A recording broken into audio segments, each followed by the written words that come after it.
প্রিয় দর্শক, আমরা বাংলাদেশের আসন্ন জাতীয় নির্বাচনের যে হলফনামা এবং প্রার্থিতা যাচাই নিয়ে যেই নাটকীয়তা চলছে সেসব বিষয়ে জানার জন্য শুরুতেই একটু যেতে চাই সাবেক অতিরিক্ত সচিব আকম সাইফুল ইসলাম চৌধুরী, আপনার কাছে মূল নির্বাচনের প্রতিদ্বন্দ্বিতার আগের যে ধাপটি থাকে প্রার্থিতা যাচাই, সেই যাচাই প্রক্রিয়াতে আমরা এবার দেখলাম যে এবারে নির্বাচনে মনে হচ্ছে যে প্রার্থীরা তাদের প্রার্থিতা যাচাইয়ের যে পর্বটি সেটি অনেকেই পার হতে পারছেন না।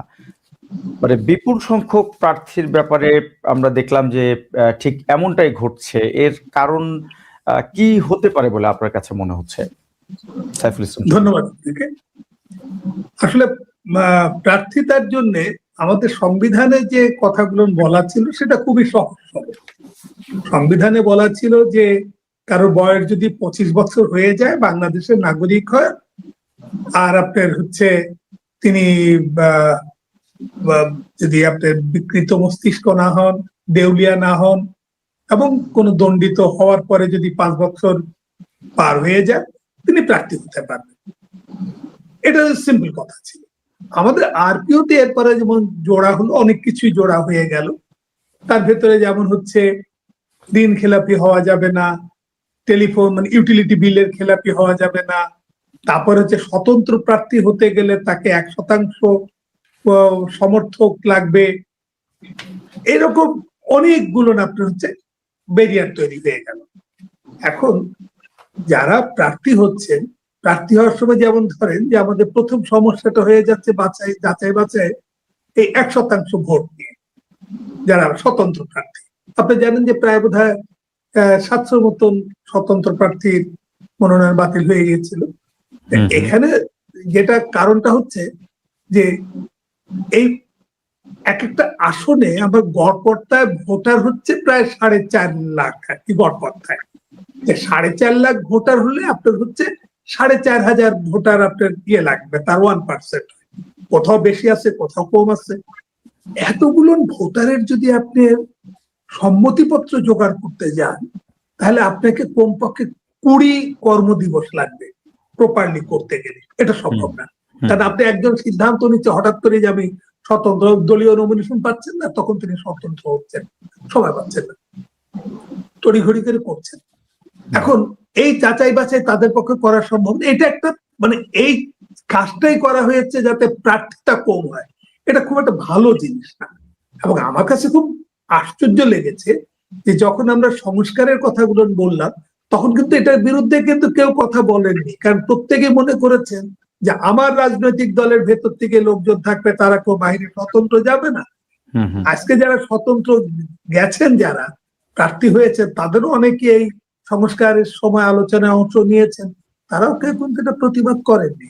তারপরে এখন ধরেন ঋণের ব্যাপার, যেটা ঋণের ব্যাপারটা হচ্ছে কি যে আপনার ঋণ, আপনার হয়তো দেখা গেল যে একটা গ্রুপের ঋণ নিয়েছেন, আপনি ওখানে ছিলেন, গ্যারান্টর ছিলেন, কার কাছে কবে ঋণ নিয়েছে, কবে আপনার হাতে ক্রেডিট কার্ডে আপনি হয়তো তার গ্যারান্টর আছেন, আটকায় গেলেন। আপনি হয়তো জানেনও না যে তার লোনগুলো শোধ হয়নি বা খেলাপি আছে। এটা একটা বাড়তি চাপ। এটা আরেকটা হচ্ছে যে বিদেশি নাগরিক, যেটা আমাদের সংবিধানেও বলা ছিল বা বলা আছে এখনো সংবিধানে, যে কেউ বিদেশি নাগরিক হলে পারে প্রার্থী হতে পারবেন না। তবে যদি তিনি বিদেশি নাগরিকত্ব যদি তিনি পরিত্যাগ করেন বা তারপরে বাংলাদেশের নাগরিকত্ব গ্রহণ করেন, তাহলে তিনি প্রার্থী হতে পারবেন।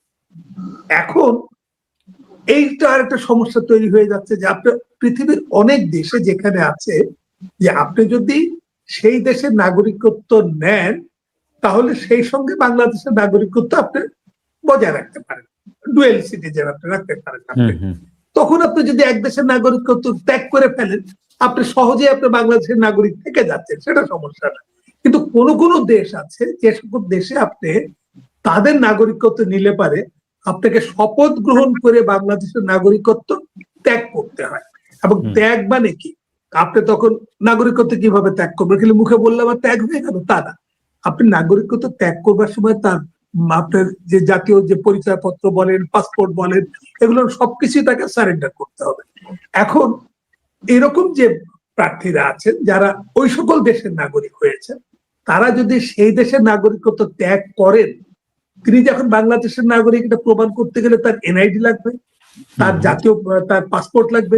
এগুলো তো আপনি বললেই তো আর রাতারাতি হয়ে যাচ্ছে না, ফলে তিনি প্রমাণ করতে পারছেন না। এখন রিটার্নিং অফিসারের জন্য যেটা সমস্যা, সেটা যে রিটার্নিং অফিসার যে খুবই জুনিয়র অফিসার। এখন রিটার্নিং অফিসার যদি মনে করেন যে না ঠিক আছে, এগুলো ছোটখাটো ত্রুটি আমি মাফ করে দিলাম, আমি এটা ছেড়ে দিলাম, উনি ছেড়ে দিলে পারে, তখন উনি যে লেভেলের অফিসার তাতে তার চাকরিটাও থাকে কিনা সেটা সন্দেহ আছে, যার ফলে তিনি হচ্ছেন যে বাবারে আইনে যা আছে আমি তার বাহিরে যাই না। তারপরে যেমন উপরে, যেমন আজকে ধরেন 70 জনের হিয়ারিং নেওয়া হয়েছে, 70 জনের ভিতরে 52 জনের আপনার হচ্ছে মনোনয়নপত্র পুনর্বহাল হয়েছে, 52 জনের 3 জনেরটা আপনার হচ্ছে স্থগিত আছে, আর বাকি কয়টা বাতিল হয়েছে। তার মানে 70-এর মধ্যে 52টা আপনার মনোনয়নপত্র নির্বাচন কমিশন গ্রহণ করেছে। এটা নির্বাচন কমিশন যেহেতু আপনার বড় অথরিটি, তারা করলে আপনার চ্যালেঞ্জ কম হবে, কিন্তু একজন জুনিয়র অফিসার তিনি যদি এইগুলো গ্রহণ করতেন, যে বিদেশি নাগরিকত্ব আছে সেখানে আমি গ্রহণ করে ফেললাম, এটা নিয়ে বিতর্ক আছে, কিন্তু সেই বিতর্কে আমি যদি গ্রহণ করে ফেলি তাহলে দেখা যাবে কি যে ওই তখন বলা হবে যে না, সে কেন গ্রহণ করলো, এটা পুরো দায়টা আসলে তার উপরে এসে বর্তায়। কিন্তু সাইফুল ইসলাম চৌধুরী, আপনি নিশ্চয়ই লক্ষ্য করেছেন, আপনি যে কথাটি বলছিলেন যে এই যে প্রার্থিতা বাছাই পর্বে অনেকে ছিটকে পড়া, এটি আসলে আলটিমেটলি আসলে আমাদের নির্বাচনের জন্য খুব ভালো খবর না। কিন্তু এই বর্তমান অন্তর্বর্তী সরকারের জন্য একটি ইনক্লুসিভ নির্বাচন আয়োজন করাটা যেখানে খুব চ্যালেঞ্জিং বিষয়, সেখানে আসলে এই একই সাথে আবার এত স্বতন্ত্র প্রার্থীরা যে ছিটকে পড়া, সেটিও কি নতুন করে আরেকটি চ্যালেঞ্জ যুক্ত করছে কিনা? না, আপনি যেটা বললেন, যেমন ধরেন এই যে আরপিওতে এই বাহানাগুলো ছিল না। আপনি 2008 সালে এসে যখন আপনার নবম জাতীয় সংসদ নির্বাচনের সময় 111-এর ওই সময় আরপিওতে এগুলো জোড়া হয়েছে। আপনি এই যে জোড়াগুলো, এগুলো তো প্রার্থীর নির্বাচনকে ব্যাহত করবার জন্য জোড়া হয়েছে সেই সময়, যাতে ও না আসতে পারে, সে না আসতে পারে, এসব কারণে। আপনি আজকে যখন এটা বিপ্লবের পরে আমরা সবকিছু পরিবর্তনের একটা আকাঙ্ক্ষায় যখন আবার নতুন করে যখন এই নির্বাচন হতে যাচ্ছে, তখন আরপিওতে ওই গ্যাড়াকল গুলো না রেখে দিলেই হতো। আপনি এটা যদি প্রত্যাহার করতেন, হ্যাঁ, আপনি একমাত্র সিটিজেনশিপের ব্যাপারটা ছাড়া, এই যে ঋণের ব্যাপারটা, আপনি দেখেন ঋণ আপনার এমনও হয়েছে যে পার্টনারশিপে ঋণ নেওয়া আছে, বাকি পার্টনাররা এখন পালিয়ে গেছেন, আপনি যে রিশিডিউল করবার জন্য আবেদন করবেন সেটাও 2/3 আপনার আবেদন করবার জন্য লোক হচ্ছেন না আপনারা, কারণ বাকিরা পালিয়ে গেছেন রাজনৈতিক কারণে, এখন তারা আটকে গেছেন। আপনি এটা জানেন, নির্বাচন কমিশন জানেন। নির্বাচন কমিশন যদি এই দফাগুলো যদি পরিহার করতো আরপিও থেকে, তাহলে সহজ হয়ে যেত। আপনি আরপিওতে কঠিন কঠিন শর্ত রাখবেন, আবার বলবেন যে রিটার্নিং অফিসার কেন সহজ সরল হয়ে সেগুলোকে একসেপ্ট করলো না, দুটো তো একসাথে হতে পারে না। খুব পরিষ্কার বক্তব্য। মিনার রশিদ, আমরা সাইফুল ইসলাম চৌধুরীর কাছে আরেকবার ফেরার আগে আপনার কাছে একটু যাই। মানে এবারে নির্বাচনের আগের এই বাছাই প্রক্রিয়াতে যেটি দেখা যাচ্ছে, একই ধরনের মানে একই জাতীয় ত্রুটির জন্য এক দলের প্রার্থীকে বাতিল করা হলো তার প্রার্থিতা, আবার অন্য দলের প্রার্থিতা টিকে গেল। এসব ধরনের আলামতগুলো কি আসলে কোনো অদৃশ্য শক্তির দ্বারা হচ্ছে, নাকি প্রশাসন আগ থেকেই অনেকটা নির্দিষ্ট কোনো দলের প্রতি আনুগত্য প্রকাশ করছে? আপনার কি মনে হয়? ধন্যবাদ আমাকে আমন্ত্রণ জানানোর জন্য আপনার এই অনুষ্ঠানে। আর যে কথাটা বললেন, আসলে আমাদের মূল সমস্যায় আসলে যেতে হবে, রুট কজ অ্যানালাইসিস। আজকে এই সমস্যাটা কেন সৃষ্টি হয়েছে আপনারা যদি সবাই জানেন, এই 1/11 সো কল্ড 111 আসলে এটা আনা হয়েছিল আমাদেরকে সহজ করার জন্য।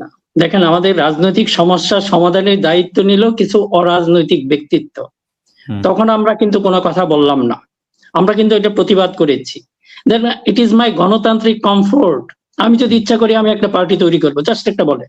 আপনি কে আমাকে বাধা দেওয়ার? আমার যদি হয়, আমার জনগণ যদি আমাকে একটা ভোট দিবে, সেটাও আমি হয়তো 5টা ভোট পাবো। এইটা দেখেন যে প্রথম জায়গায় যে আমাদের বলে গুড়াই গলদ যেটা ছিল, আমরা কিন্তু তখন কথা বলি নাই, রাজনৈতিক সমস্যা সমাধানের ভার দিয়েছি কতগুলি জোকারের হাতে। আমি সত্যি sorry to for my language, এটা ছাড়া বলার উপায় নাই। এরা আমাদেরকে সমস্ত কিছু নিয়ন্ত্রণ নিয়ে বসলো। এখন পর্যন্ত দেখেন সেই 111 নিয়ে আমরা কোনো কথা বলতে পারি নাই। ওখানে যদি আপনি চান, এই যে আমাদের সচিব সাহেব যে কথাগুলি বললেন, প্রত্যেকটা জায়গায় নিয়ম হয় মানুষকে সহজ করার জন্য, আর আমাদের নিয়ম করা হয়েছে আরো কঠিন করার জন্য। গণতান্ত্রিক সিস্টেমকে আরো কঠিন করেছে এরা, যত কিছু ওই যে সংস্কার করে অন্য কিছু করে, আগের যে গণতান্ত্রিক কমফোর্ট সেটা আপনার নাই। আপনাকে এই যে বলে 1% মানুষের স্বাক্ষর নিতে হবে, এটা কিসের জন্য? আমাকে মানুষ ভোট দেয় কিনা সেটা আমি দেখবো, ইট ইজ মাই রাইট, তাই না? আমার একটা গণতান্ত্রিক, আমার একটা ডেমোক্রেটিক একটা কমফোর্ট ছিল, সেটা আমাদের নষ্ট করে ফেলেছে। কারা করেছে? কিছু অরাজনৈতিক ব্যক্তিত্ব। কারণ এখন এরা প্লে করতে পারবে, কোন দলকে একটু ফেভার করবে, কোন দলকে একটু পিছনে দেবে। আপনি যদি দেখেন, আমি শুধু এই হলফনামাটা কিসের জন্য, এটা ছিল আসলে একটা শক্তিশালী টুলস আমাদের গণতন্ত্রকে ঠিক রাখার জন্য। কিন্তু দেখেন এটা বিকৃত ব্যবহার, এটার যে এটা ডেন্টেড করা হয়েছে বিভিন্ন ভাবে। যে সচিব সাহেব যে কথাগুলি বললেন, প্রত্যেকটা জায়গায় এটা উদ্দেশ্য কিন্তু এদের মহৎ না। উদ্দেশ্য যদি মহৎ, হ্যাঁ আমরা জানি একজন দুইজন যে প্রথম হবে সে পাস করবে, বাকিরা তাদের একটা কমফোর্ট ছিল, এই জন্য কিন্তু আগে কোনো সমস্যা হয় নাই। আপনি যদি 111 আগে যে আমাদের নির্বাচনগুলি হয়েছে সেগুলিতে হয় নাই, বরং 111 থেকে দেখেন কি সৃষ্টি হয়েছে। এই নির্বাচনের ভিতরে আপনার হয়তো স্মরণ আছে 2008 সালে যে নির্বাচনটা হয়েছিল, দেখেন এরা কিভাবে ম্যানিপুলেট করে। এদের কাছে আমরা অসহায়। 2008 সালের নির্বাচনে সকালবেলা আপনি দেখলেন কি, আমাদের একটা বিখ্যাত পত্রিকায় একটা পরিবারের সম্পর্কে দেওয়া হয়েছে যে তারা এতটা মানি লন্ডারিং কি করেছে। আপনি সেই খবরটি পড়তে পড়তে আপনি নির্বাচনে গেলেন। সেই নির্বাচনে যে এটা ডেফিনেটলি একটা প্রভাব ফেলেছে, ওরা তো ইচ্ছা করে সেটা দিয়েছে, আমরা এদের কোনো বিচার হলো না। এবং সেই নির্বাচনটাই যে আমাদের পরবর্তীতে যে এই যে ফ্যাসিবাদের জন্ম দিয়েছে, এগুলো নিয়ে আমাদের কোনো কথা নেই। কিন্তু কাজেই আমাদের যে জিনিসটা হলো, আমরা রাজনীতিকে কিছু অরাজনৈতিক ব্যক্তির হাতে তুলে দিয়েছি। আমরা জানি না হু আর দে, কোথা থেকে তারা এসেছে। আপনি সেই 111 থেকে যে অভিযোগগুলো তুলছেন, তার যারা মানে সেই অর্থে যারা ভিকটিম, আসলে মানে তাদের তো সুযোগ ছিল এগুলো নিয়ে আলাপ তোলার।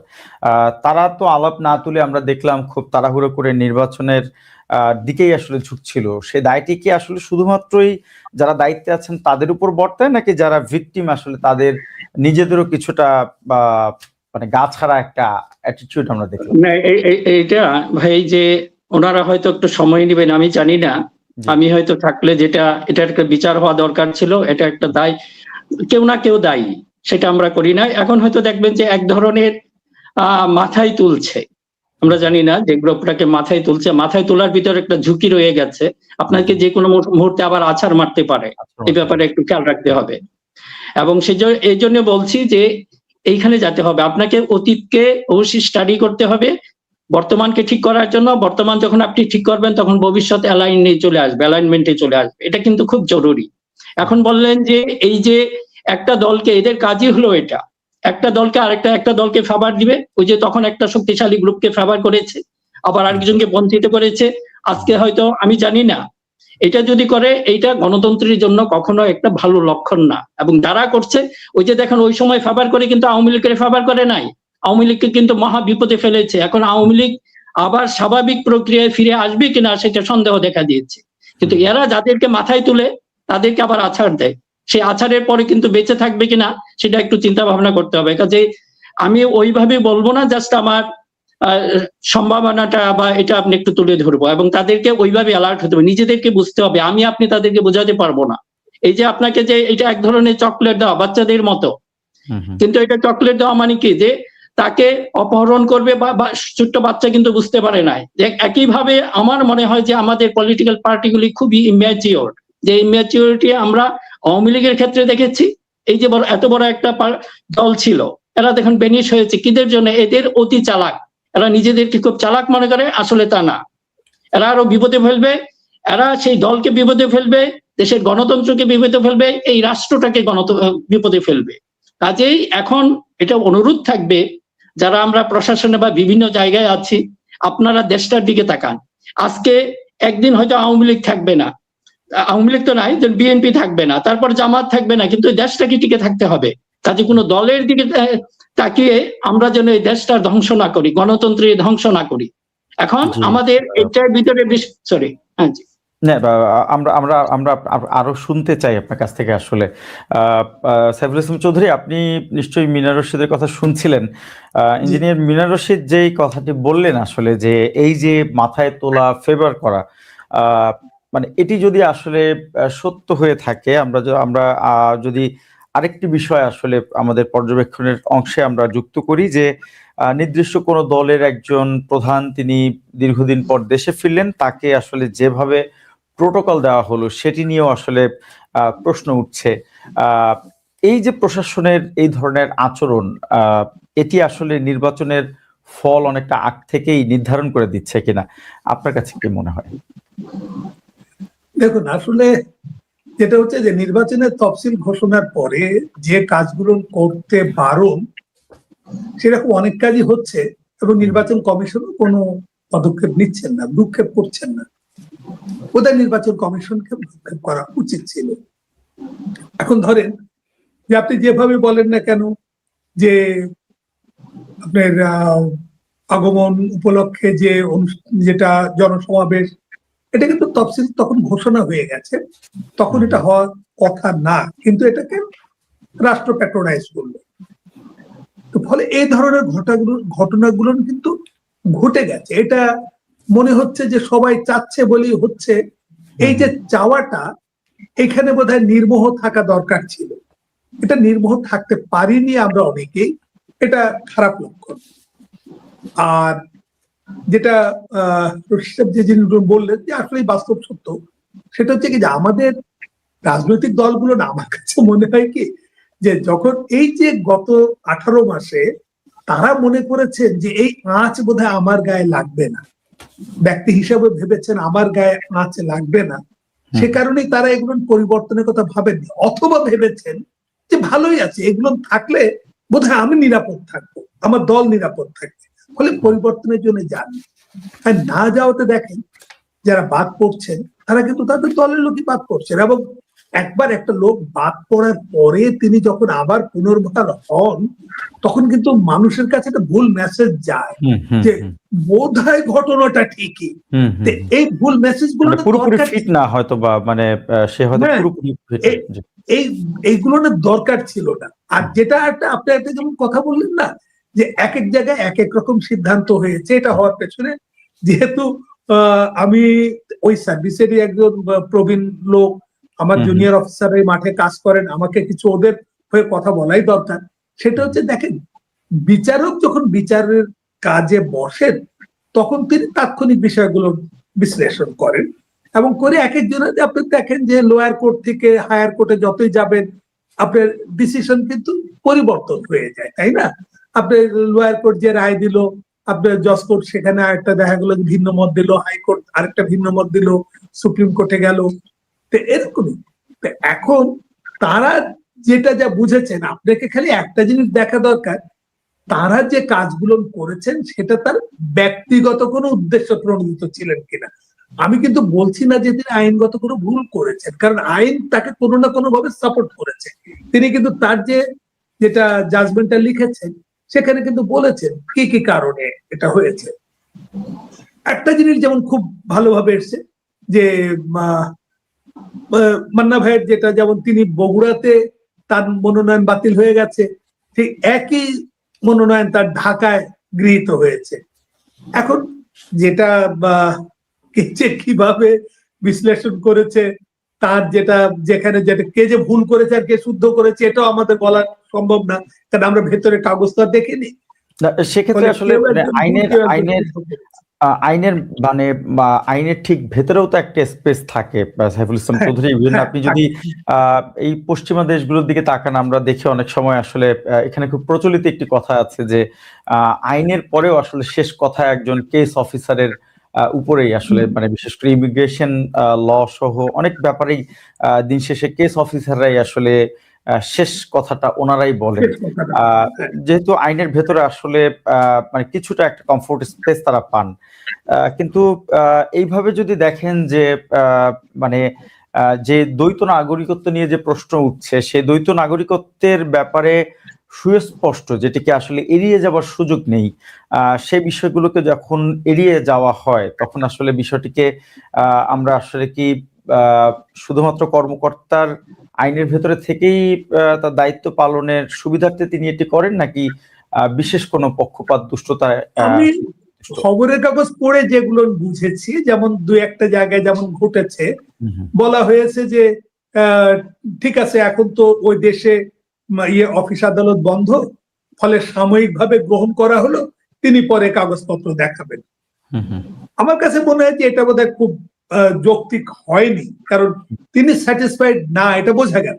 যেখানে তিনি কাগজপত্র পাননি, কিন্তু তিনি বললেন যে যেহেতু বিদেশের অফিস আদালত বন্ধ, সেই কারণে এটাকে সাময়িকভাবে গ্রহণ করলাম। সাময়িকভাবে গ্রহণ করা কিন্তু আসলে না, হয় আমি গ্রহণ করব অথবা গ্রহণ করব না। এই যে সাময়িকভাবে সুযোগ ছিল, মানে সাময়িক সেটিকে স্টে করে দেওয়ারও তো সুযোগ ছিল আসলে। হ্যাঁ, উনি স্টে করে দিতে পারতেন।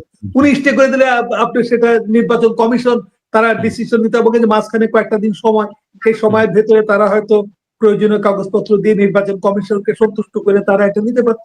নির্বাচন কমিশনের পরেও তারা আপনার হাইকোর্টে যাওয়ার সুযোগ আছে, অথবা এগুলো আছে। আমার মনে হয় যে রিটার্নিং অফিসার এই ক্ষেত্রে যেগুলো আপনার হয়তো মানবিকতার কথা তুলেছেন, সেটা বোধহয় না তোলাই ভালো ছিল। যে তিনি এগুলোকে, আমার মনে হয় যে তিনি স্টেট বাতিল করে দিতে পারতেন, বিতর্কটা কম হতো। কিন্তু এগুলো গ্রহণ করাতে বিতর্কটা বেশি। খুবই পরিষ্কার বক্তব্য। মিনা রশিদ, আপনার কাছে একটু প্রশাসনের কর্মকর্তাদের যে আচরণ, সে আচরণের ব্যাপারে আপনিও বলছিলেন যে এই ফেভারটা আসলে কতটুকু স্বাস্থ্যকর লং রানে আসলে একটা রাজনৈতিক দলের জন্য। জুলাই অভ্যুত্থানের পরেও আমরা যদি প্রশাসনের এই যে মানে যেদিকে বল সেদিকেই ঝুঁকে পড়ার এই প্রবণতা এখনো দেখি, তাহলে আসলে কি আমাদের প্রশাসনে আমরা সেই অর্থে কোনো পরিবর্তন আনতে পারলাম? কি মনে হয় আপনার কাছে? আপনার এই প্রশ্নের উত্তরে যাওয়ার আগে যদিও আমাকে প্রশ্নটি করেন নাই, যেরকম একটা সিকিউরিটি হয়তো বিভিন্ন প্রোটোকল দেওয়া হয়েছে, এটাকে আমার কাছে আমি যেটা মনে করি এটা হয়তো প্রয়োজন ছিল। এটা এখানে সিকিউরিটি এবং রুলস কিছুটা কনফ্লিক্টিং জায়গায় চলে গেছে। যদিও আপনি এটা ভালনারেবিলিটি যেটা ছিল সেটাও বিবেচনায় নিতে হবে। আমার মনে হয় যে জুলাই এটা আমাদের এক ধরনের উদারতা সকল পক্ষ থেকে আসা উচিত। এই ব্যাপারে আসলে খুব যে একটা এটা করবে যদি আমরা অন্যান্য দিকগুলি যেখানে সিকিউরিটি নাই, যেখানে শুধু রুলস। আমি এই জন্য যে হয়তোবা বিএনপির চেয়ারপারসনের যে সিকিউরিটি কনসার্নটা, এটা যদি রাষ্ট্র যেভাবে দিচ্ছে এটা অ্যাপ্রিসিয়েট করা উচিত সবারই, কিন্তু অন্যান্য জায়গাগুলি যেখানে আপনি জানেন ওইগুলি আমরা হয়তো চেক দিতে পারতাম। যেরকম প্রশাসন থেকে যেটা স্পষ্টভাবে দেখা যাচ্ছে যেটা প্রশ্নের উদ্রেক করে, মানুষের জনমনে একটা প্রশ্ন তৈরি করে, সেই জায়গাগুলিতে আরেকটু আমরা স্বচ্ছ থাকতে পারতাম। কারণ হলো কি, এই যে অ্যাফিডেভিট বা আপনার হলফনামা, এটা কিন্তু একটা প্রশাসনিক, আমি বলবো যে এটা প্রশাসনিক আপনার routine work rather than political issue. কিন্তু এটা আমাদের দুর্ভাগ্য, আমরা কি এটা ওইভাবেই ঠেলে দিই। এই যে বললাম যে আসলে এই যে আপনি যদি মানে এটিকে অ্যাপ্রিসিয়েট করেন আসলে যে এতগুলো সেনা সদস্যদের এবং প্রশাসনের বিভিন্ন সরকারি মানে উইং গুলোকে কোনো নির্দিষ্ট নেতার জন্য এত বড় পরিসরে, মানে আমি বলতে চাচ্ছি যে যেই মার্জিনে আসলে যে প্রোটোকলের ব্যবস্থাটি করা হয়েছে সেটিকে আসলে মানে প্রশ্ন তৈরি করে না? আমরা কি মানে এটিকে অ্যাপ্রিসিয়েট করে যেতে পারি? এপ্রিসিয়েট এই জন্য বললাম যে আসলে মনে করেন সিকিউরিটি এটার ব্যাপারে অ্যারেঞ্জমেন্ট এবং সিকিউরিটি সিস্টেম কতটুকু দরকার সেটা হয়তো আমরা অনেকেই জানি না। এটা যারা সিকিউরিটি এই ব্যাপারে এক্সপার্ট আছেন তারা হয়তো দেখতে পারেন যে এটা হয়তো আসলে কি প্রয়োজনের বেশি করা হয়েছে কিনা, এটা অবশ্যই হয়তো এই ব্যাপারে প্রশ্ন তোলা যেতে পারে। কিন্তু ওনার সিকিউরিটি, ভালনারেবিলিটি এবং আমাদের উপমহাদেশে যে কিছু আপনি যদি এক্সাম্পল দেখেন, আমরা ওরকম কিছু রিপিটেশন বা এগুলি চাই না, কাজে এটা একটু স্পর্শকাতর বিষয় হয়ে পড়বে। তো এই জন্য আমি বললাম আমি এপ্রিসিয়েট করি এই অর্থে যে এটা যদি বেশি হয়ে থাকে সেটা অবশ্যই দেখা যেতে পারে, সেই ব্যাপারে কথা বলা যেতে পারে, কিন্তু ওনার সিকিউরিটি নিয়ে আসলে প্রশ্নটা না তোলাই ভালো হবে। আমাদের পারস্পরিক সম্পর্কটা আরেকটু বাড়ুক। আপনারা হয়তো জানেন এই মুহূর্তে যে জুলাই বিপ্লব বা জুলাই অভ্যুত্থানের পক্ষের যে শক্তিগুলি ছিল তাদের মধ্যে একটা জাতীয় ঐক্য খুবই জরুরি। কিন্তু আমরা এই জিনিসটাকে যদি আমরা অ্যাভয়েড করে যাই, যে তাহলে হয়তো আমরা আরো বড় ক্ষতির সম্মুখীন হব। আমরা অনেক সময় হয়তো দেখেন ন্যাশনাল সিকিউরিটি গণতন্ত্রের চেয়েও বেশি ইম্পর্টেন্ট হতে পারে, হয়তো বেশি প্রয়োজন হতে পারে। কাজেই সেটা যেন আমাদের হ্যাম্পার না হয়, ন্যাশনাল সিকিউরিটি হ্যাম্পার না করে আমরা গণতান্ত্রিক চর্চা অবশ্যই করতে পারবো। আর এই জাতীয় প্রশ্নগুলি হয়তো অনেক সময় ধরেন যে এটা পারস্পরিক সম্পর্ক আরো মানে খারাপ করে ফেলবে। কাজে আমি ওই অর্থে বলছি যে আমরা এই প্রশ্নগুলি না করে অন্যান্য দিকগুলি ধরতে পারি। অবশ্যই এই যে হলফনামার ব্যাপারে যে প্রশ্নগুলি এসেছে, মানে একই ধরনের আচরণ করা হয় নাই, এটা অবশ্যই প্রশ্ন। এটার দায়িত্ব কিন্তু গণমাধ্যমের। গণমাধ্যম এগুলো যদি তুলে ধরে, সেটা অবশ্যই এটা একটা বিরাট একটা টুলস হবে যে আমাদের গণতন্ত্রকে ঠিক পথে আনার জন্য। সেজন্য যেন আমরা অন্যান্য দিকগুলি আননেসেসারি বিষয়গুলি নিয়ে না আসি, যেটা আমাদের সম্পর্ক, পারস্পরিক সম্পর্ক আরো খারাপ করে ফেলবে। আমি এটাই বলতে চাচ্ছি। প্রশাসনের ভেতরে পরিবর্তনটা কতটুকু দেখছেন আসলে? আমাদের প্রশাসনের মানে পরিবর্তন, চরিত্রের যে তাদের যে পরিবর্তন, সেটি আসলে কি মনে হয় আপনার কাছে? আসলে ভাই এটা হয়ে গেছে কি আমাদের একটা জাতীয় চরিত্র। আজকে যদি আপনি বিশেষভাবে আজকে যে ঘটনাটা ঘটলো, তারেক রহমান উনি একটা সংবাদ সম্মেলন করলেন, এটা খুব ভালো। সবাই এসেছিলেন, সব পক্ষের মানুষ এসেছিলেন। এখানে একটা টেন্ডেন্সি হয়ে গেছে কি, আমরা যখন বড় কাউকে দেখি আমরা সত্য কথা বলতে পারি না, কেন জানি এটা আমাদের হয়তো জাতীয় চরিত্র হয়ে গেছে। এই জন্য আজকে অনেকে ওখানে প্রশ্ন অনুরোধ করেছেন তারেক রহমানকে যেন এইগুলি আবার একটু কন্টিনিউ করে। আমি ফর দ্য গড সেক ওনার প্রতি আমার একটা বিশেষ অনুরোধ রইলো, আপনি এটা কন্টিনিউ করেন না, এটা প্রয়োজন নাই। 1 ঘন্টা আধা ঘন্টা এদের সাথে বসলে এখানে কিছু মানুষের একটা উপকার হবে। তারা এগুলি দেখিয়ে, হ্যাঁ দেখো আমি প্রাইম মিনিস্টারের সাথে কথা বলি, অমুকের সাথে কথা বলি, সে হয়তো তার একটা পার্সোনাল সুযোগ নেবে। জাতির কোনো উপকার হবে না, প্রাইম মিনিস্টারের কোনো উপকার হবে না, এবং আপনাকে আরো বিপদে ফেলবে।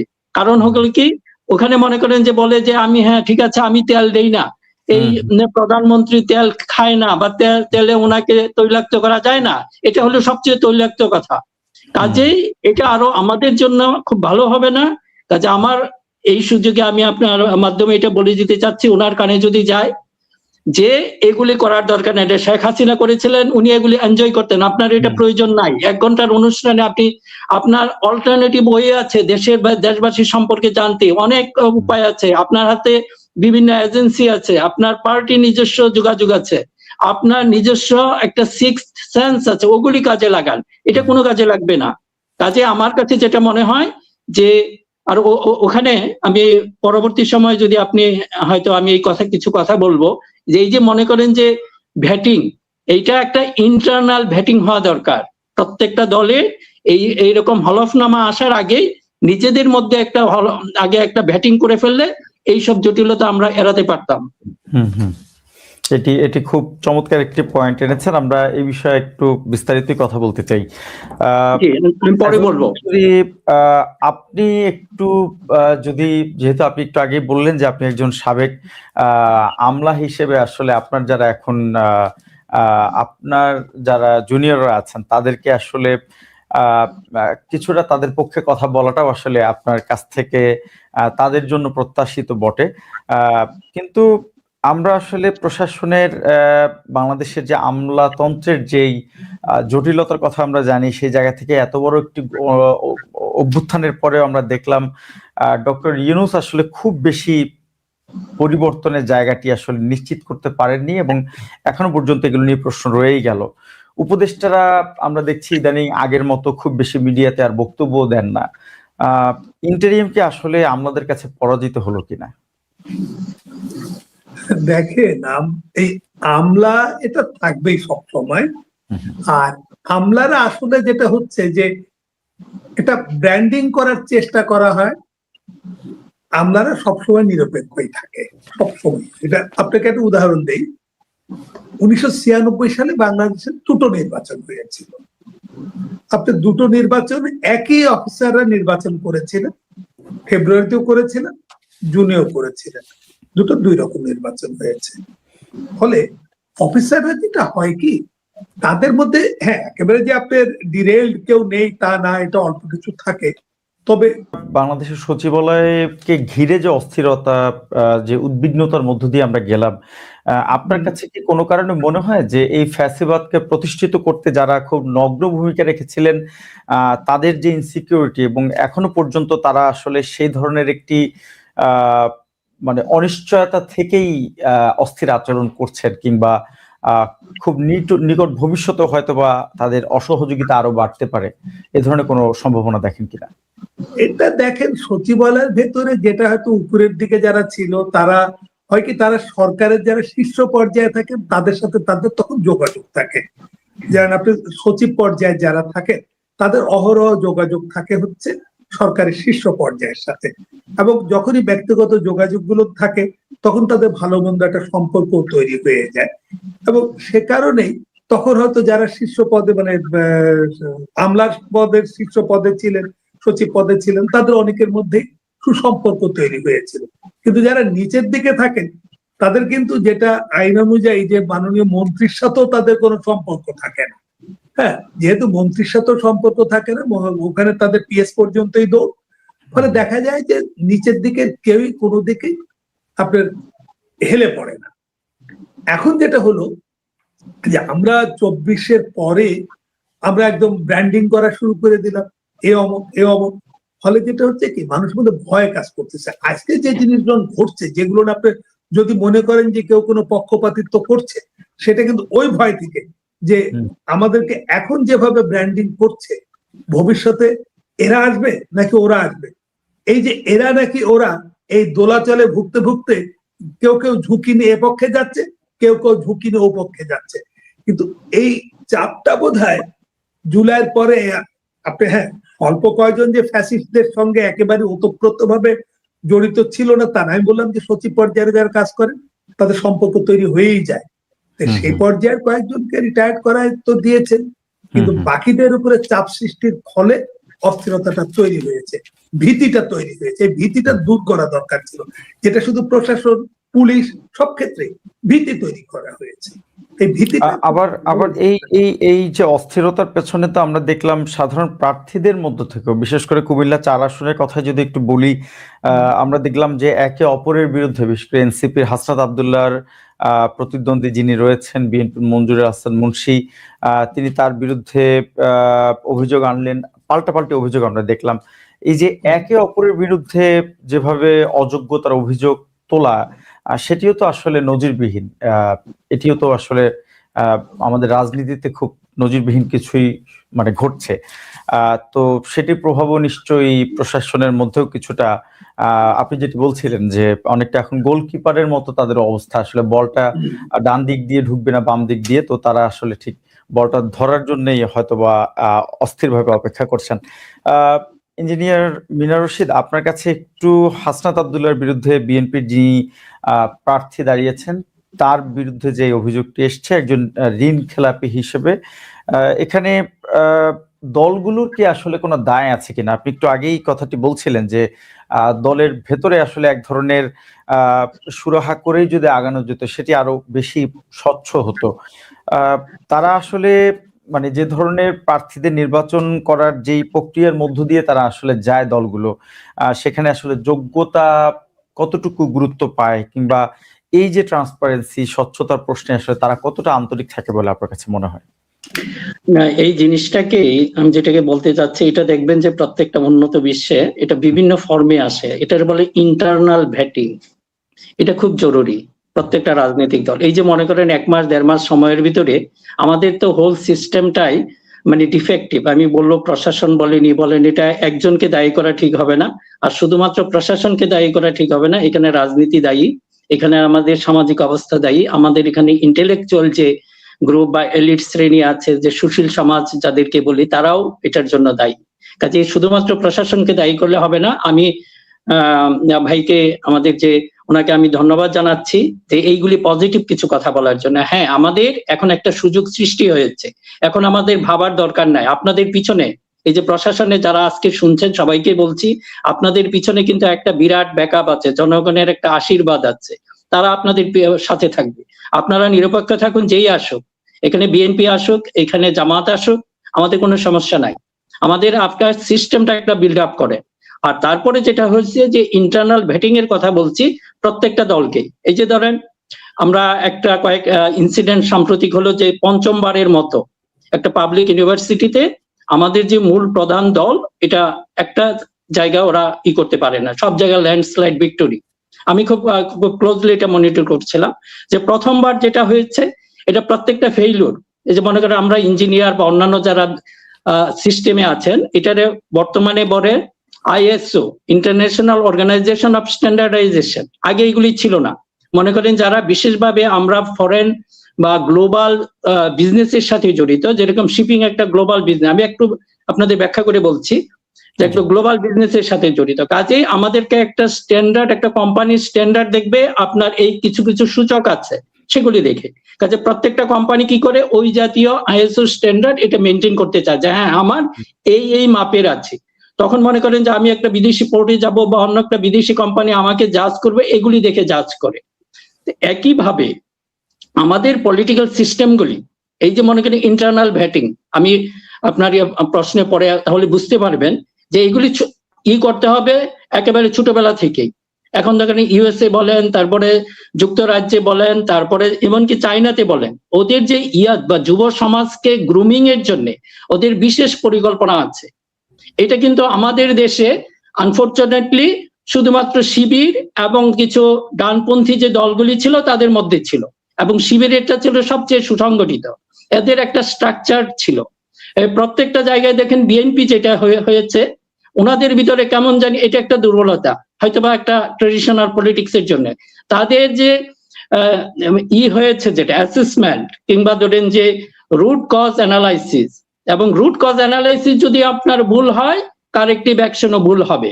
আমরা দেখলাম ফার্স্ট ইনসিডেন্ট, এটা কি বললো যে এটা শিবির এরা গুপ্ত ভাবে ছিল। হ্যাঁ, আমি জানি না, এটা আমি ডিগ করি নাই, তাদের এই গুপ্ত থাকা অবস্থা তাদেরকে কতটুকু বেনিফিট দিয়েছে, কিন্তু এদের যে মূল জায়গাটা যে ছিল যেটা ইগনোর করে যাচ্ছে, মানে আপনার প্রতিপক্ষকে যখন আপনি আসলে জাজ করবেন তার স্ট্রেংথ দেখতে হবে এবং তার দুর্বলতাগুলি দেখতে হবে।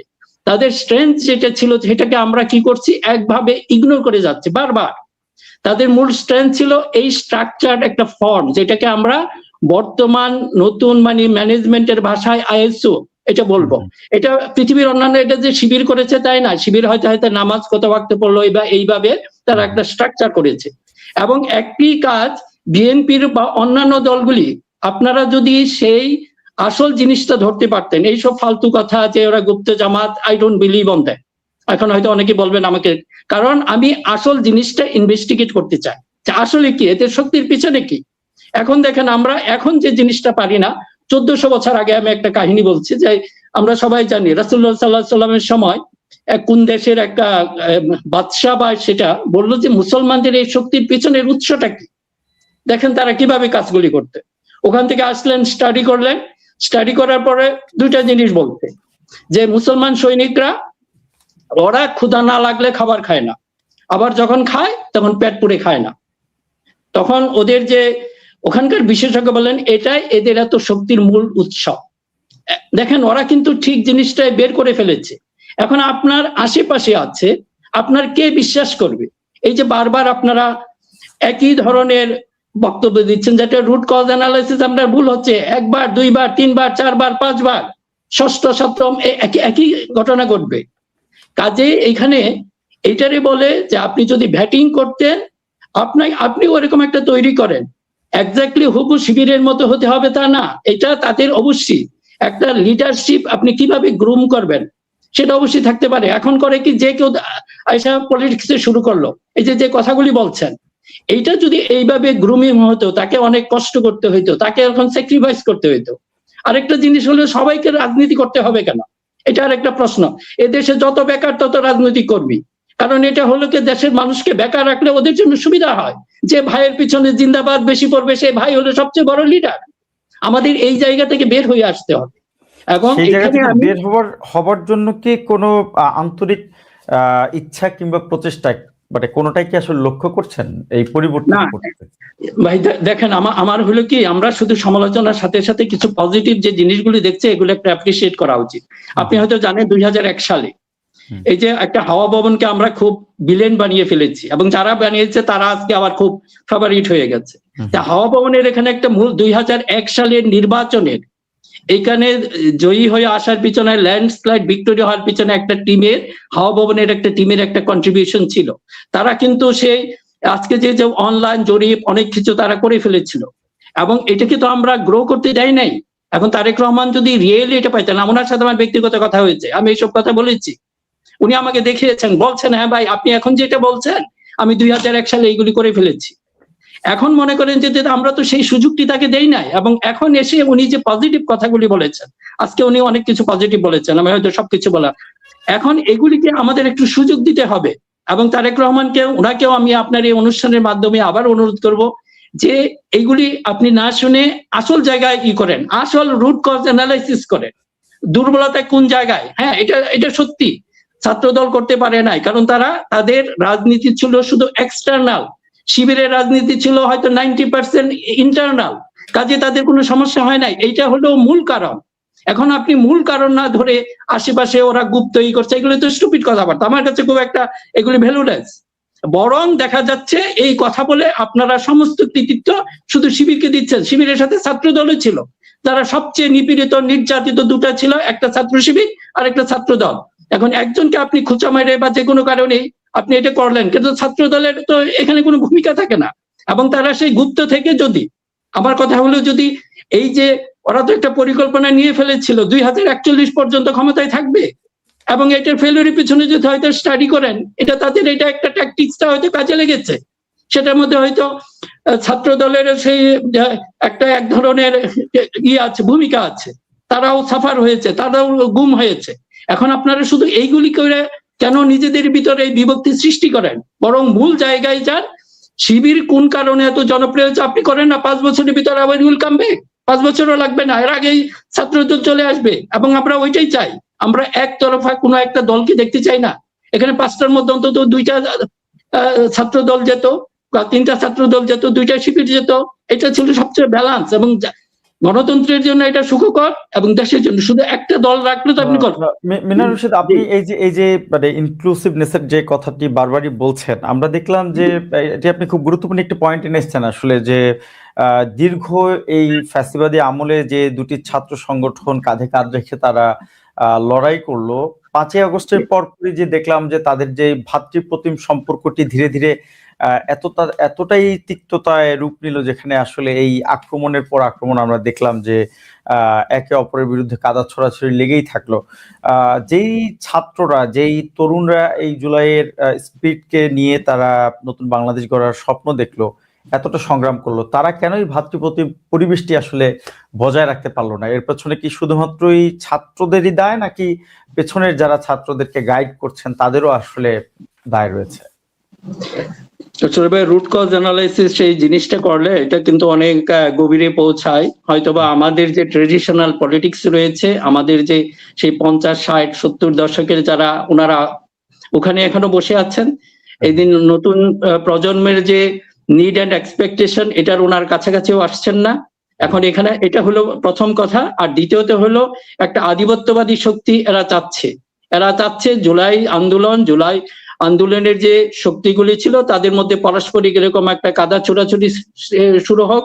এই ডিভাইড এন্ড রুল করলে তাদের আগমন আবার সহজ হবে, এটা আমাদের কিন্তু বুঝতে হবে। আমার মনে হয় যে জনাব তারেক রহমান, ওই যে আপনি বলছেন যে পজিটিভ, আজকে উনি কিন্তু খুব চমৎকার কিছু কথা বলেছেন, এবং এটা উনি কিন্তু একটু পজিটিভ সাইন দিচ্ছেন।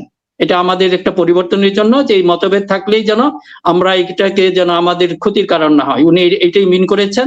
আজকে উনি এই কথাগুলি বলেছেন।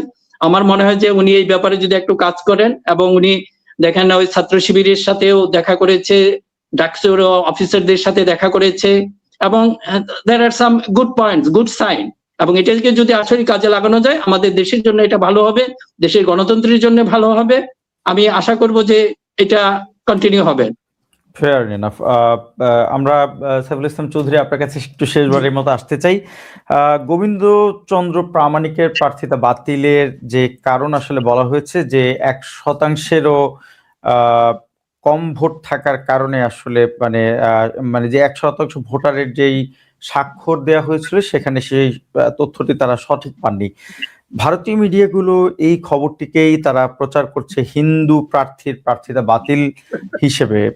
আপনি নিশ্চয়ই লক্ষ্য করেছেন। ভারতের এই মিডিয়া প্রপাগান্ডার বিরুদ্ধে আমাদের ইলেকশন কমিশন কি আসলে কোনো ব্যবস্থা নিতে পারে কিনা, সে সুযোগ আদৌ আছে কিনা, কিংবা আমাদের কমিশন কি এতটাই অক্ষম কিনা আসলে? না, সেটা তো আসলে কিছু করার উপায় নেই। তবে এই যে আমি এখনো বলি, আগেও বলেছি, বারবারই বলি, ভবিষ্যতেও বলবো যে এই 1% যে গ্যাড়াকলটা, এটা বন্ধ হওয়া উচিত। এটা আসলেই হচ্ছে একটা, যারা নির্বাচনে প্রার্থী হবেন তাদের জন্য লেভেল প্লেইং ফিল্ড না। আপনি কি চমৎকার ভাবে বলেছেন যে যদি কেউ অতীতে কখনো সংসদ সদস্য থাকেন, তিনি, তাকে আর এই 1%-এর গ্যাড়াকলে যেতে হবে না। তিনি আপনি স্বাভাবিক নিয়মেই আপনি হচ্ছে একজন প্রস্তাব, একজন সমর্থক দিয়ে ভোটে দাঁড়িয়ে যাবেন। এটা হতে পারে না। আপনার কে কবে আপনি সেই গত 54 বছরে একবার নির্বাচিত হয়ে থাকলে তিনি পারবেন, তার এখন জনপ্রিয়তা থাকুক বা না থাকুক। এটা আবার এখন দেখেন 1% যে আপনি করলেন, করার পরে সেটা দিয়ে যদি তার যে কম ভোট পায় তার বিরুদ্ধে করে আপনি অ্যাকশনে যাচ্ছেন না। আপনার অতীতের নির্বাচনগুলো দেখা গেছে যে অনেক দলই ভোট পেয়েছে 1%-এর নিচে। সেখানে আপনি কি করে একজন ব্যক্তিকে আপনার এই 1% এই চাপটা দেন? গোবিন্দ প্রামাণিকের যে জিনিসটা ঘটেছে, তিনিও তো উচ্চ আশাবাদী ছিলেন যে এটা নিয়ে কেউ কিছু হয়তো করবে না, এবং তিনি প্রার্থিতা দাখিল করেছেন। এখন সেখানে তো আবার যেটা হয়, র্যান্ডম স্যাম্পলিং করে 10টা যাচাই করে। গোপালগঞ্জে তিনি যে আসনে প্রার্থী, সেখানেও 1,04,000-এর মতন ভোটার, অর্থাৎ 4,000-এর মতন আপনার ব্যালট সম্মতিপত্র লাগবে। 4,000 সম্মতিপত্রের জোগাড় করা 4টেখানে কথা না। আর উনি এটা করতে গেলে, আমি এর আগেও বলেছি, প্রায় দিনাকুড়ি সময় লাগে, সত্যিকার অর্থে টাকা লাগে। এগুলো কম নিয়ে না। আপনি এটা করার পরে দেখা গেল যে একজন বললেন যে আমি তো ওই জায়গার ভোটার না। হ্যাঁ, সেরকম ঘটনা আমরা দেখলাম কিছু প্রার্থীর ক্ষেত্রে, যে এটা যেমন আপনার ঢাকা তাসলিমা জানার ক্ষেত্রেও ঘটেছে। জি জি, এবং যারা আসলে স্বাক্ষর করেছিলেন তারা নিজেরাও আসলে জানেনই না তারা আসলে কোথার ভোটার। মানে এগুলো তো আসলে আমাদের সিস্টেমটাকে আদৌ রেডি কিনা, সেই প্রশ্ন তো আসলে থেকে যায়। না, এটা একটা মানে একটা খারাপ চাপ প্রার্থীদের উপরে চাপিয়ে দেওয়া হয়েছে। এটা আপনার হচ্ছে যে এটা নির্বাচনকে সংকুচিত করবার একটা হচ্ছে প্রবণতা। এটা নির্বাচনকে যদি আপনি প্রসারিত করতে চান, আপনি খুব চমৎকার দেখেন, আপনি এখানে আপনি বলতেছেন 111-এর সময় বলেছেন না ভোট থাকবে, আপনি প্রার্থীদের বিরুদ্ধে যদি আপনার পছন্দ না হয় আপনি না ভোট দেবেন। এবারও বলা হচ্ছে একজন যদি প্রার্থী থাকে তাকে ন্যায়ের সাথে লড়াই করতে হবে। আপনি নাকে আপনি নিয়ে আসতেছেন সামনে, অশরীরী না, আর সেখানে একজন শরীরী প্রার্থী আসবে, তাকে আপনি দিচ্ছেন বাধা। দুটো তো হতে পারে না। আপনার শরীরী লোকটাকে নির্বাচন করতে দেন। তিনি যদি নির্বাচনে না যেতেন, আপনি দেখেন যে অনেক দলীয় প্রার্থী থেকে হয়তো স্বতন্ত্র প্রার্থী বেশি ভোট পাবেন। নির্বাচনে বিজয়ী হয়েছেন অতীতে স্বতন্ত্র প্রার্থীরা, এবং এবারও অনেকেই হবেন। সেখানে এই চাপটা তৈরি করার অর্থ হয় না। আর গোবিন্দ প্রামাণিক সাহেবকে নিয়ে যে জিনিসটা ঘটেছে, ওরা তো একটু চান্স নেবেই। এই চান্সটা নেওয়াটা, এখন এটা তো তাই বলে তো আর রিটার্নিং অফিসার তাকে তো ছাড় দিতে পারেন না। এখন নির্বাচন কমিশন যদি মনে করে যে না উনি ঠিক আছেন, দেবেন, ছেড়ে দেবেন। কিন্তু রিটার্নিং অফিসারের তো ছাড়ার উপায় নেই। তিনি তো যাচাই বাছাই করে র্যান্ডম স্যাম্পলিং 10টা করবেন, 10টার মধ্যে যদি 10টা না মেলে তিনি একদম চোখ বন্ধ করে বাতিল করে দেবেন। তার জন্য স্বাভাবিক এটা। আমরা যদি মানে নির্বাচন কমিশনের বাইরেও একটু তাকাই, যেটি বারবার মিনা রশিদ বলছিলেন যে মানে এই যে প্রার্থিতার ক্ষেত্রে দলগুলোর যে দায়িত্ববোধ কিংবা তাদের যে আসলে তাদের যে ভূমিকা রাখা উচিত ছিল, সেটির ক্ষেত্রেও তো আমরা আসলে দলগুলোর জায়গা থেকে কতটুকু দায়িত্বশীল আচরণ আমরা দেখলাম। মানে আপনি নিজেও বারবার বলছিলেন আসলে যে প্রশাসনকে অনেক ক্ষেত্রে পরিচালিত করতে হয়, আসলে তাদেরকে আপনি যেভাবে গাইড করবেন তারা সেভাবেই অ্যাক্ট করবে। যদি তাই হয়ে থাকে তাহলে আপনার কি মনে হয় যে রাজনৈতিক দলগুলোরও আসলে এখন পর্যন্ত সেই অর্থে পরিবর্তিত যেই রূপে ফিরে আসা, সেই জায়গাতে আসলে তাদের সদিচ্ছার ঘাটতি আছে? হ্যাঁ, কিছুটা তো হয়েছে। আপনি যেমন ধরেন যে আপনি তারা প্রার্থী দিচ্ছেন, তাদের 29শে ডিসেম্বর ছিল প্রার্থিতা দাখিলের দিন। এক এক জায়গায় এক একজন যে দাখিল করেছেন, তারা অন্তত জেলা পর্যায়ে তারা এটি স্ক্রুটিনি করতে পারতেন। তারা স্ক্রুটিনি করে জেলা পর্যায়ে তারা যদি নিজেরা বসতেন, একসাথে বসলেই দেখতেন যে কোথায় কার কি সমস্যা আছে, সমস্যাগুলো মেটাতে পারতেন। আপনি যে কয়েকজন বিভিন্ন দলে যারা আপনার ওই কি বলে যে দ্বৈত নাগরিকত্বের জন্য বাতিল হয়ে গেছে, সেখানে তারা বিকল্প প্রার্থী দিতে পারতেন। এগুলো না করে, আপনার এই কাজগুলো না করে হচ্ছে বলা যায় যে আমরা শুধু দাখিল করে দিলাম রিটার্নিং অফিসারের কাছে এবং রিটার্নিং অফিসারই দেখবে, তাকে দোষারোপ করে তো লাভ নেই। আপনি যেটা রশিদ সাহেব বললেন আসলে তাই। আপনি 2 দিন আগে আপনার দাখিল করতেন, 27 তারিখে আপনারা নিজেরা চেক করতেন, নিজেরা চেক করলে অনেকগুলো ভুলই বের হয়ে যেত। আপনার যে 700 মতন নমিনেশন বাতিল হয়েছে, স্বতন্ত্রদেরটা বাদ দিলাম, দলীয় যে প্রার্থীদের নমিনেশন বাতিল হয়েছে তার অন্তত অর্ধেক শর্টিং করা সম্ভব ছিল হচ্ছে যদি নির্বাচনের নমিনেশন দাখিলের 2 দিন আগে জেলা পর্যায়ে যদি পার্টি বসে যদি চেক করতো, পার্টি বসে চেক করলে আপনার দেখা যেত অর্ধেকের মতন আপনাকে এখানে স্ক্রুটিনি হয়ে যেত যে ভাই তোমারটা তো ঠিক নেই, তোমারটা এতে ভুল আছে, এটা শুদ্ধ করো, অথবা তোমার জায়গায় বিকল্প একটা লোক দিলাম। তা না করে শুধুমাত্র আপনি বলবেন যে তাকে বাদ দেয়া হলো, অতএব তাকে কেন বাদ দেয়া হলো, এটা ঠিক না। আপনার রিটার্নিং অফিসারের উপরে আপনি চাপায় তোলা, আপনি নিজেরা শুদ্ধ হওয়া দরকার, নিজেদেরকে প্র্যাকটিস করতে হবে। না, আমরা বারবার ঘুরে ফিরে মিস্টার চৌধুরী যেই পরিবর্তনের কথা আসলে আমরা বলতে চাই, মানে আমরা আজকে পরিবর্তিত যেই উন্নত বিশ্বের দিকেও যদি আমরা একটু তাকাই, সেখানে তো আমরা খুব কাছ থেকে দেখতে পাই, আপনি নিজেও সেটি অনেকবার নিশ্চয়ই পর্যবেক্ষণ করেছেন।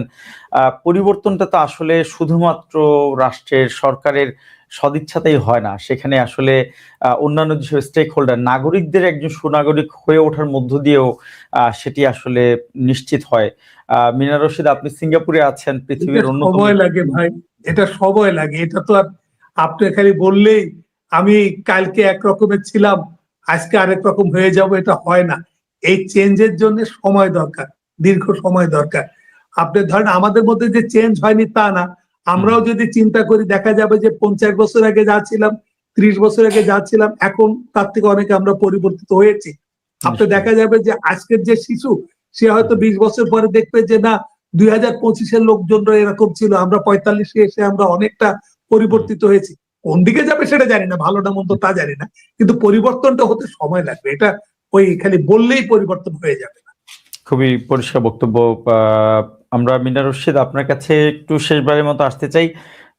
আমি একটু আসলে এবারের তফসিল ঘোষণার পর একজন নির্বাচনের প্রার্থী শহীদ ওসমান বিন হাদির যে মৃত্যু আমরা দেখলাম, বাংলাদেশ তাকে হারানোর ব্যথা খুব সম্ভবত এখনো তার সাথীরা গোছাতে পারছেন না।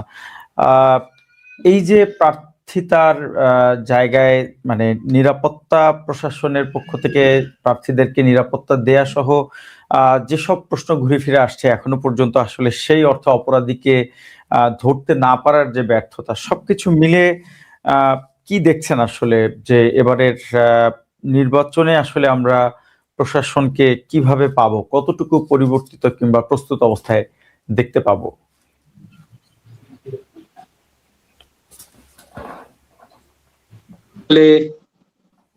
খুব একটা পার্সোনাল টাচ ছিল, বিশেষভাবে আপনাদের বাংলা এডিশন হাদি, আমি যখন আসলে 13 বছর পর বাংলাদেশে ফিরে গেলাম, সেটা সেই স্মৃতিটুকুর মধ্যে হাদি আছে। আপনাদের বাংলা এডিশন আপনারা তখন মাত্র শুরু করেছেন, কাজে সেই হাদিকে নিয়ে এটা হারানো, এটা আমাদের জন্য আসলেই খুব দুঃখজনক একটা ব্যাপার ছিল। এবং আমরা যেন আর হাদিকে না হারাই, এটা হাদি কিন্তু নিজেও বলে গেছিলেন। আমি মারা যাওয়ার পর অন্তত কেন জানি এই কথাগুলি ওর অনেক কথা এরকম মনে হয় যে অন্তত বিচারটা যেন হয়। বিচারটা এই জন্যই হতে হবে যে এই যে সামনের যেন এই ধরনের ঘটনা আর না ঘটে। এটা যদি আসলে বিচারহীনতার সংস্কৃতি, তখনই এরা উৎসাহিত হয়। এখন এটা এত শুধু এটা হাদির জন্য না, এই যে বাকিদের কথা বললেন, এটা তো আসলে সব মানুষকে ওইভাবে তো আপনি সিকিউরিটি দিতে পারবেন না, এটা সম্ভব না, একটা রাষ্ট্রের পক্ষেও সম্ভব না। কিন্তু সেটাকে আপনি এই যে হত্যাকারী যারা, এই যে এখন তো এরা যে কোনো জায়গায় ঘুরে বেড়াচ্ছে এবং তারা আরো উৎসাহিত হবে, কারণ এদের কিছুই হয় না।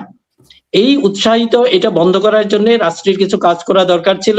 আজকে প্রায় 29 দিন চলে গেল, আমরা কিছুই সেটা বিচারের কোনো দেখি না, কিছু লেফট রাইট শুধু দেখা যাচ্ছে, ওনারা শুধু দেখাচ্ছে এই করছেন সেই করছেন, আসলে কাজের কাজ কিছুই হচ্ছে না। এবং কেন হচ্ছে না সেটা জনগণকে জানানো দরকার ছিল। এটা